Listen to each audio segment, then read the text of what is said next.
racers, start your engine. 3, 2, 1, go!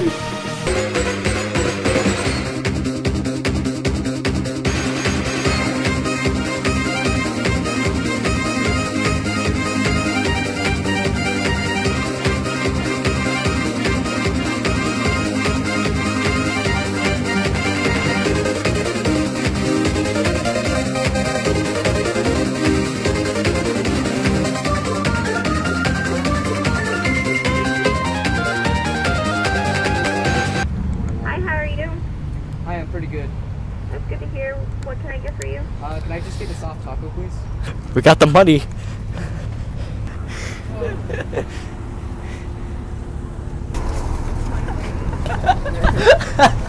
We're sorry. Just keep the change. We don't want it. Oh, Nah, we're fine. Alright, thank you. Okay.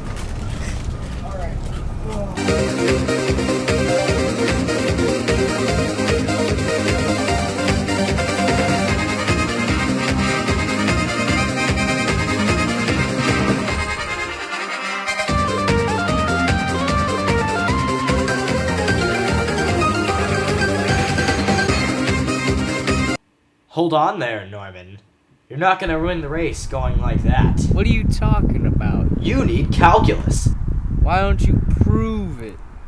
Then allow me to show you. Now, as you can see from this not perfectly set up picture, Norman and Keegan's bikes are 5 feet apart. Keegan's is 25 feet from the finish and Norman's is 30.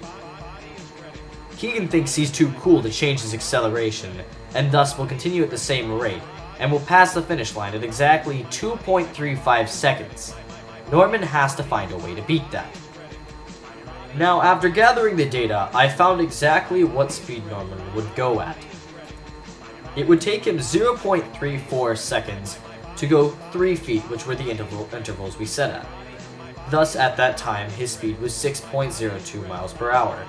In the interval from 6 to 9, he managed to go 0.20 seconds for 3 feet. And finally, after 15 feet, he leveled off at 0.18 seconds per 3 feet intervals. This is the graph of his velocity, where he went from 6.02 miles per hour in the first interval to 10.23 in the third interval, and finally, interval 5 and afterward, 11.3636 miles per hour.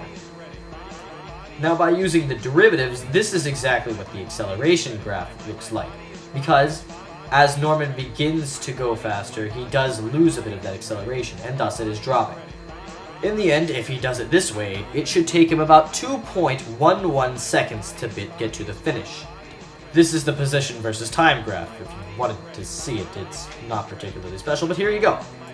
Thus, if you're in an AP Calculus class and manage to understand these very convoluted graphs, you can use them to win the race.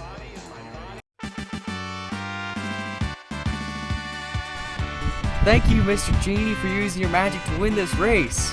No, think calculus. Whatever.